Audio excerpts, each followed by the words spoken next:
T'as-tu déjà demandé si lâcher prise pourrait être la voie la plus rapide vers ta liberté intérieure? Et si vivre avec moins ne signifiait pas perdre quelque chose, mais gagner en tranquillité et en clarté? Dans cette vidéo, tu découvriras des enseignements bouddhistes capables de transformer ta manière de gérer le stress, les attachements et tes relations. Ici, pas de théorie compliquée, mais des pratiques simples et accessibles qui t'aident à te connecter à la paix intérieure, à vivre avec intention et à attirer un véritable bien-être sans le forcer. Tu apprendras depuis comment pratiquer la pleine conscience au quotidien jusqu'à cultiver la compassion sans t'épuiser. Ce voyage te montrera que tu n'as pas besoin de changer tout autour de toi pour changer ta vie. Parfois, il suffit juste de regarder les choses sous un autre angle. Le véritable art de lâcher prise ne consiste pas à abandonner ni à renoncer à ce que tu aimes ou à tes rêves. Selon la sagesse bouddhiste, lâcher prise signifie cesser de s'accrocher, se libérer du fardeau que crée le besoin de contrôler chaque résultat. Lorsque nous nous accrochons, nous accumulons attentes, peur et inquiétude pour ce qui échappe à notre contrôle, et cela nous épuise. Bouddha a enseigné que la souffrance naît du désir excessif. Lorsque nos envies deviennent des obsessions, la douleur apparaît, car tout dans la vie change. Les personnes, les moments heureux, le travail et même notre propre corps sont impermanents. Et lutter contre ce flux ne fait que générer frustration. Pour apprendre à lâcher prise, la première étape consiste à identifier ce à quoi tu t'accroches, alors que cela ne te nourrit plus. Une relation, une peur qui bloque ton avancée ou une idée rigide de comment les choses devraient être. Observer sans juger est essentiel, car voir avec clarté est le début du détachement. Pratiquer le détachement ne signifie pas être froid. Cela signifie aimer sans posséder, aider sans contrôler et vivre de manière indépendante, en offrant de l'espace à toi-même et aux autres. C'est avoir confiance en le fait que tu n'as pas besoin de retenir quelque chose pour qu'il ait de la valeur. Dans le bouddhisme, on parle des 5 agrégats: forme, sensation, perception, formation mentale et conscience. Comprendre que tu ne te limites pas à ces parties, mais que tu es quelque chose de plus fluide et expansif, te permet de te libérer de l'identification rigide à tes pensées et émotions. Tu n'es pas tes réussites, ni tes erreurs, tu es bien plus que cela. Une manière pratique d'entraîner ce détachement est d'imaginer que tu tiens du sable dans ta main. Si tu serres trop, il s'échappe. Si tu le tiens avec douceur, il reste. Il en va de même pour les personnes et les expériences. Lâche-les sans force. Un exercice utile consiste à faire un inventaire émotionnel. Écris sur une feuille 3 choses auxquelles tu t'accroches. Pourquoi tu le fais? Ce que tu crois qu'il se passerait si tu les laissais partir et quelle part de toi résiste. Le simple fait de mettre cela par écrit commence déjà à libérer. Une autre technique est la méditation du lâcher-prise. Respire profondément. Visualise ce fardeau comme un sac à dos et en expirant, imagine le déposer au sol. Il ne s'agit pas de tout couper d'un coup, mais de libérer peu à peu ce qui t'empêche d'avancer. Chaque fois que tu lâches quelque chose, ton énergie se purifie et ta paix intérieure grandit, car lâcher prise n'est pas perdre, mais ouvrir de l'espace pour le nouveau. La méditation bouddhiste ne consiste pas simplement à rester silencieux, ni à vider l'esprit pour paraître plus spirituel. Méditer, c'est entraîner l'esprit comme un muscle, apprendre à être présent, observer sans réagir et prendre des décisions avec clarté. Cette pratique fonctionne dans tous les contextes, à la maison, au travail, dans les embouteillages ou lors de conversations difficiles. Le bouddhisme distingue 2 types fondamentaux de méditation, shamatha et vipassana. La première se concentre sur le calme mental, en t'entraînant à maintenir ton attention sur un seul point, comme la respiration. Et lorsque ton esprit se disperse, ce qui arrive toujours, tu le ramènes avec bienveillance, comme guiderait un chiot qui s'éloigne, sans crier ni te frustrer, simplement en le ramenant doucement. Consacrer seulement quelques minutes par jour à cette pratique peut t'offrir quelque chose que très peu possèdent aujourd'hui, la stabilité intérieure. Le meilleur, c'est que tu n'as pas besoin d'1 heure entière ni d'un lieu particulier. Avec seulement 5 minutes chaque matin, tu peux t'asseoir, fermer les yeux, te concentrer sur ta respiration et laisser tout le reste de côté, car ce moment avec toi-même est plus précieux que toute perfection extérieure. La méditation vipassana, qui signifie « voir clairement », invite à tourner le regard vers l'intérieur avec un esprit calme, en observant comment surgissent les pensées, comment changent les émotions et comment ton corps réagit. Il ne s'agit pas d'analyser ni de contrôler, simplement d'observer, et cette simple action te donne la liberté. Par exemple, si tu ressens de l'anxiété, tu peux remarquer comment ta poitrine se tend, comment ton cœur bat plus vite et comment ton esprit s'accélère, sans essayer de modifier quoi que ce soit. Juste l'observation, sans jugement, commence à transformer. Des études scientifiques montrent que la pratique constante de la méditation diminue l'activité de l'amygdale, la zone du cerveau associée à la peur et à la réactivité, ce qui signifie que tu seras non seulement plus calme, mais aussi plus apte à prendre des décisions justes. Méditer ne se limite pas à fermer les yeux. Tu peux le faire en marchant, en mangeant ou même en faisant la vaisselle, simplement en étant présent et en ressentant chaque instant.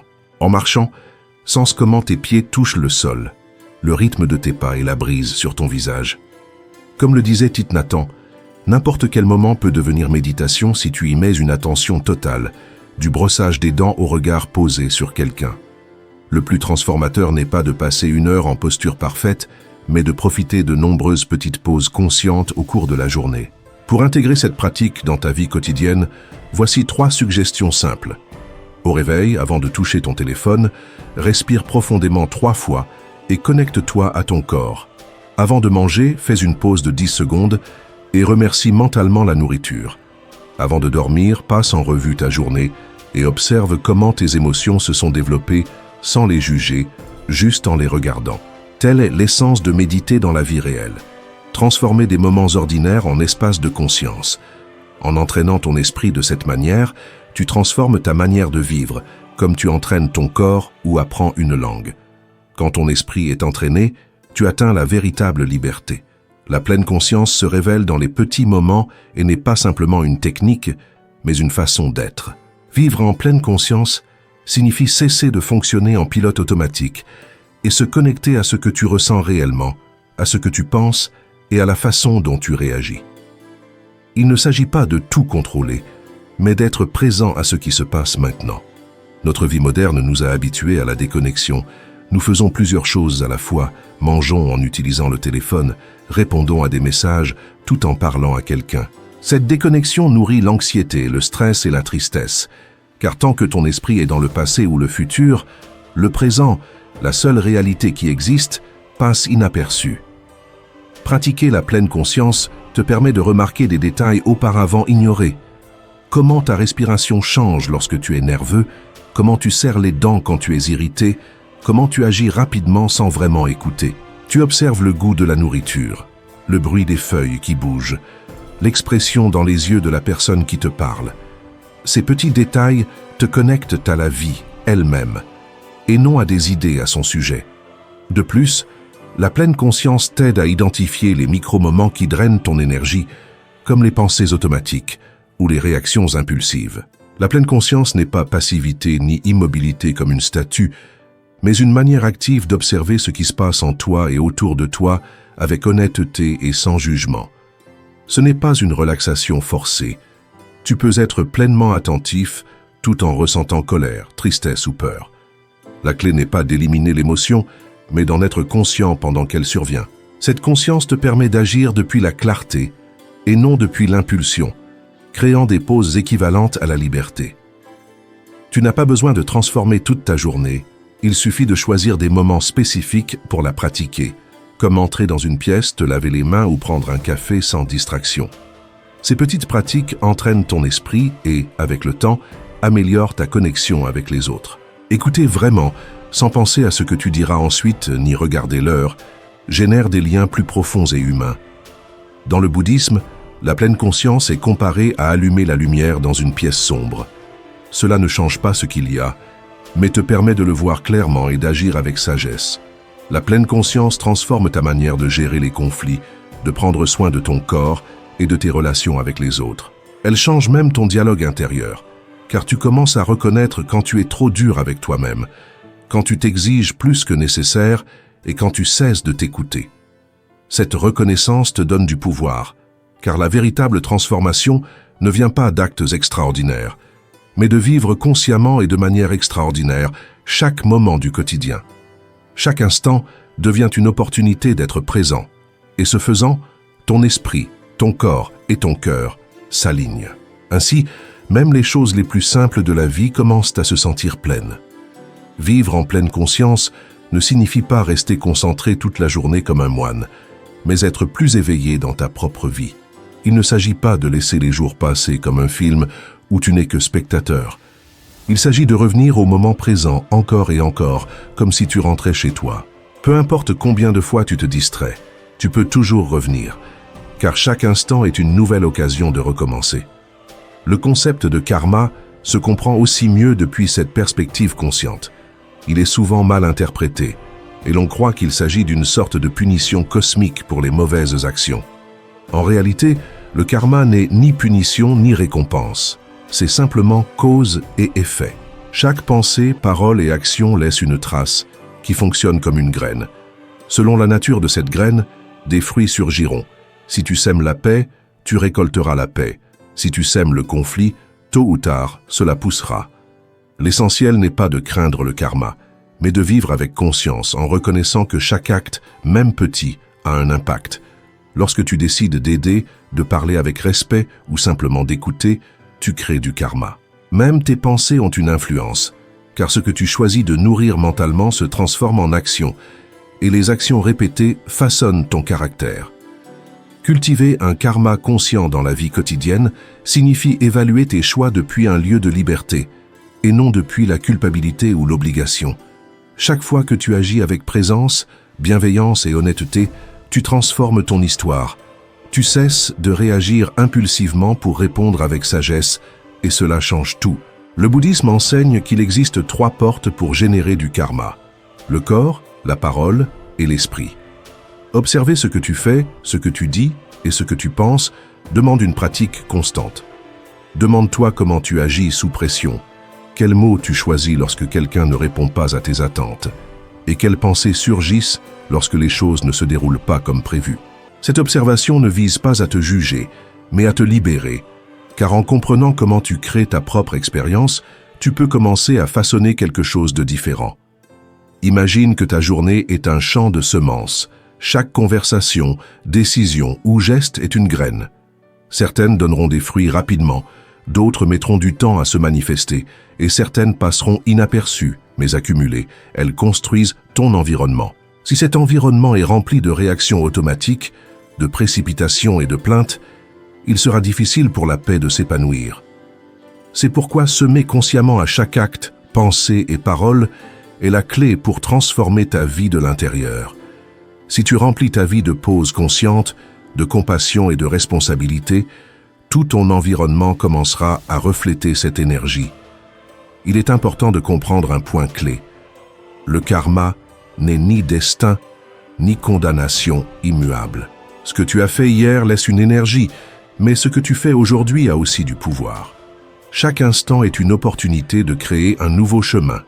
Ce qui est le plus libérateur dans cet enseignement, c'est que tu n'es pas lié à ton passé. Tu peux construire ton chemin pas à pas.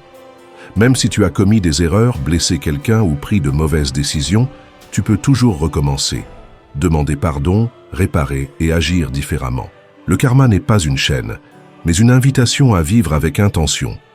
Vivre avec intention ne nécessite pas de changements radicaux. Parfois, il suffit d'une pause avant de parler, de respirer avant de réagir, ou de décider de ne pas suivre une pensée négative qui t'épuise. Chaque choix conscient réécrit ton karma. Plutôt que de le craindre, le karma peut devenir une boussole qui te rappelle que tout compte, non pas pour te contrôler, mais pour te donner du pouvoir. Il te donne la capacité d'influencer ta vie depuis la racine. Comment tu choisis de ressentir, comment tu traites les autres et comment tu décides d'être dans le monde. Lorsque tu vis depuis cette conscience, tu commences à attirer des situations cohérentes avec ce que tu sèmes, non pas parce que l'univers te récompense, mais parce que ta propre vibration change et transforme ta réalité. Le karma conscient est cette force silencieuse qui t'accompagne à chaque pas et dépend de toi de l'utiliser pour répéter de vieux schémas ou construire quelque chose de nouveau, plus léger et plus sage. La compassion authentique nécessite également des limites. Aider ne signifie pas porter les problèmes des autres. se sacrifier jusqu'à l'épuisement, ni se négliger pour le bien-être d'autrui. La véritable compassion naît de l'équilibre et de la compréhension que tu peux accompagner la douleur des autres sans t'y fondre, en étant une présence aimante sans endosser le rôle de sauveur. Se perdre soi-même pour aider n'est pas de la compassion, c'est se déconnecter de son propre centre. Nous confondons souvent compassion et pitié ou impulsion de résoudre la vie de quelqu'un d'autre. Même né de bonnes intentions, cela peut t'épuiser, te laisser vide et créer des relations de dépendance où l'un donne tout et l'autre ne grandit pas. Le bouddhisme enseigne que la compassion est l'une des qualités les plus élevées de l'être humain, mais elle n'est pas aveugle, elle est lucide. Cette lucidité te permet de savoir quand donner, quand soutenir et quand lâcher. Pour développer une compassion saine, tu dois d'abord t'inclure toi-même. Cela semble simple, mais ce ne l'est pas, car beaucoup d'entre nous avons appris qu'être une bonne personne implique de s'oublier. Tu ne peux pas donner depuis le manque ni prendre soin des autres si tu es déconnecté, épuisé ou rancunier. La véritable compassion naît de l'auto-soin, de la connaissance et du respect de soi sans se trahir pour plaire aux autres. Lorsque tu adoptes cette perspective, tu comprends qu'aider ne signifie pas toujours intervenir.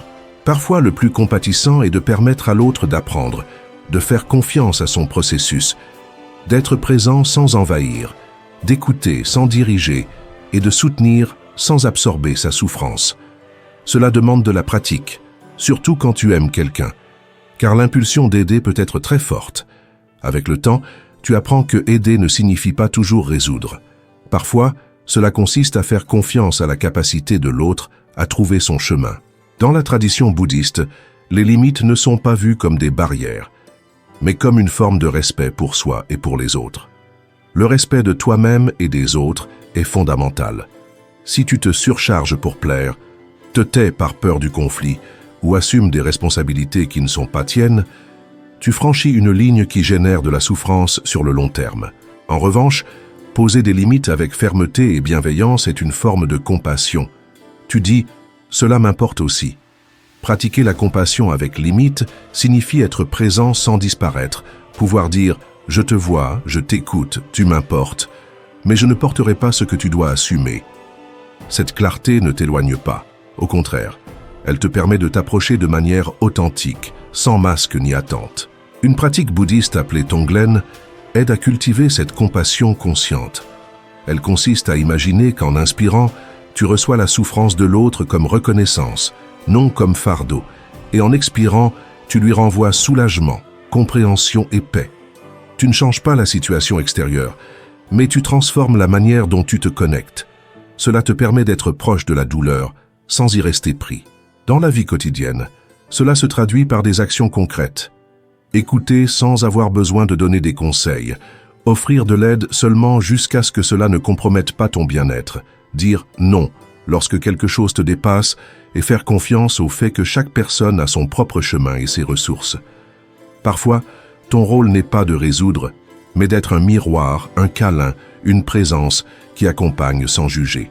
Depuis cet espace clair et équilibré, ton énergie se maintient, ta compassion devient durable et ton cœur reste ouvert, ferme et dirigé. Si tu as déjà ressenti que donner trop t'épuisait intérieurement, ce n'était pas de la compassion, mais l'oubli de toi-même. Tu mérites soin, espace et accompagnement envers toi-même, car ce n'est que lorsque tu es avec toi-même de manière authentique que tu peux être avec les autres véritablement. La compassion n'est pas un sacrifice, c'est présence avec amour et limite. C'est voir l'autre tel qu'il est sans le porter ni le juger, et aussi te regarder toi-même, t'honorer et te soutenir pour être une lumière qui accompagne sans s'éteindre. Choisir la simplicité est une autre forme de bien-être.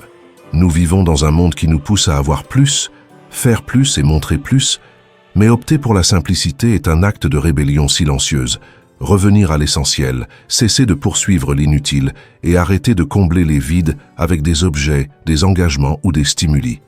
La simplicité n'est pas manque, c'est un choix. Lorsque tu choisis l'essentiel, tu découvres que ce qui compte vraiment occupe peu d'espace. L'attachement au matériel génère de la souffrance, non pas parce qu'avoir des choses est mauvais, mais parce que définir ta valeur par ce que tu possèdes te rend fragile. Quand ta paix dépend du dernier modèle, du corps idéal ou du travail parfait, tu vis dans une tension constante sans réaliser combien il te coûte de maintenir cette façade. Le calme commence quand tu comprends que tu n'as pas besoin de temps pour aller bien. Tu as besoin de moins, mais avec intention. Au Japon, il existe le concept de danari, qui signifie rejeter et abandonner le superflu. Cela ne s'applique pas seulement à ton logement, mais à toute ta vie, objets, habitudes et relations.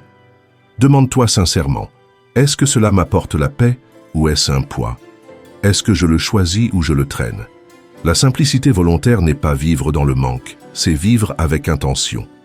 S'entourer uniquement de ce qui nourrit ton bien-être, privilégier la qualité à la quantité, la profondeur à l'apparence, le temps et la tranquillité aux agendas surchargés. La liberté n'est pas d'accumuler tout, mais de ne pas tout nécessiter. Cette approche te permet de ressentir plus de calme, de clarté et de présence à chaque instant de ta vie. Lorsque tu fais ce pas vers la simplicité, quelque chose de magique se produit. Le silence cesse de sembler vide et devient ton allié. L'espace se transforme en source d'inspiration et le temps cesse d'être un ennemi, car tu ne le remplis plus de choses qui ne te nourrissent pas. Tu commences à avoir plus de temps pour ce qui compte vraiment. Lire, marcher, partager avec quelqu'un sans regarder l'horloge ou simplement te regarder toi-même sans exigence. Il en va de même pour les relations. En vivant avec simplicité, tu n'as plus besoin d'être entouré de beaucoup de gens pour te sentir validé.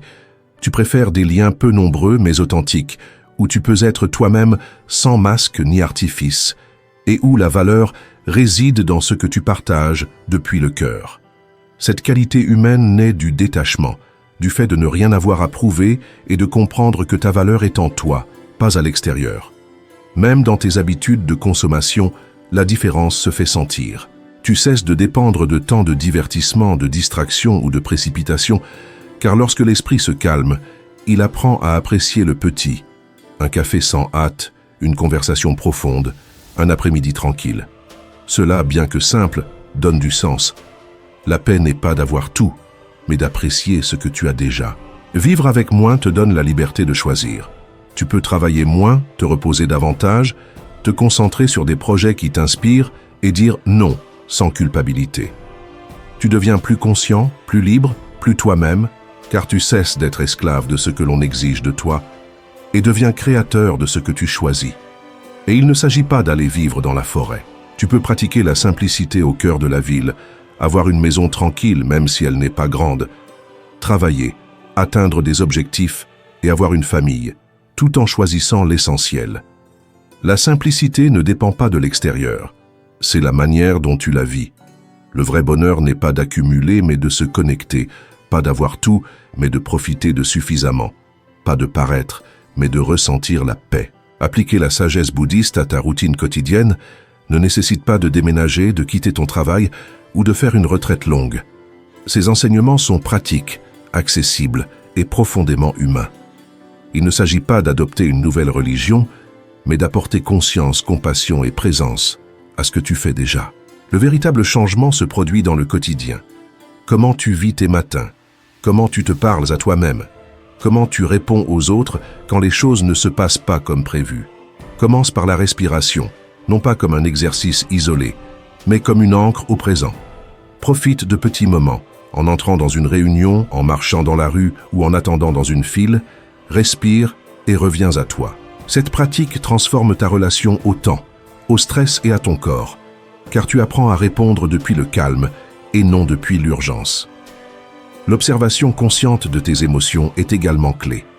Quand tu ressens colère, peur, tristesse ou anxiété, fais une pause et demande-toi « Quelle partie de moi a besoin d'attention maintenant ?» Cette question transforme l'émotion en information, connaissance de soi et croissance. Transforme aussi ton environnement physique. Tu n'as pas besoin d'autel ni de bougies, mais d'espaces qui te rappellent le calme. Une table rangée, un coin pour lire, une tasse spéciale que tu utilises uniquement pour être présent. Ces petits détails renforcent ton intention et en les répétant chaque jour, créent une atmosphère plus douce et tienne.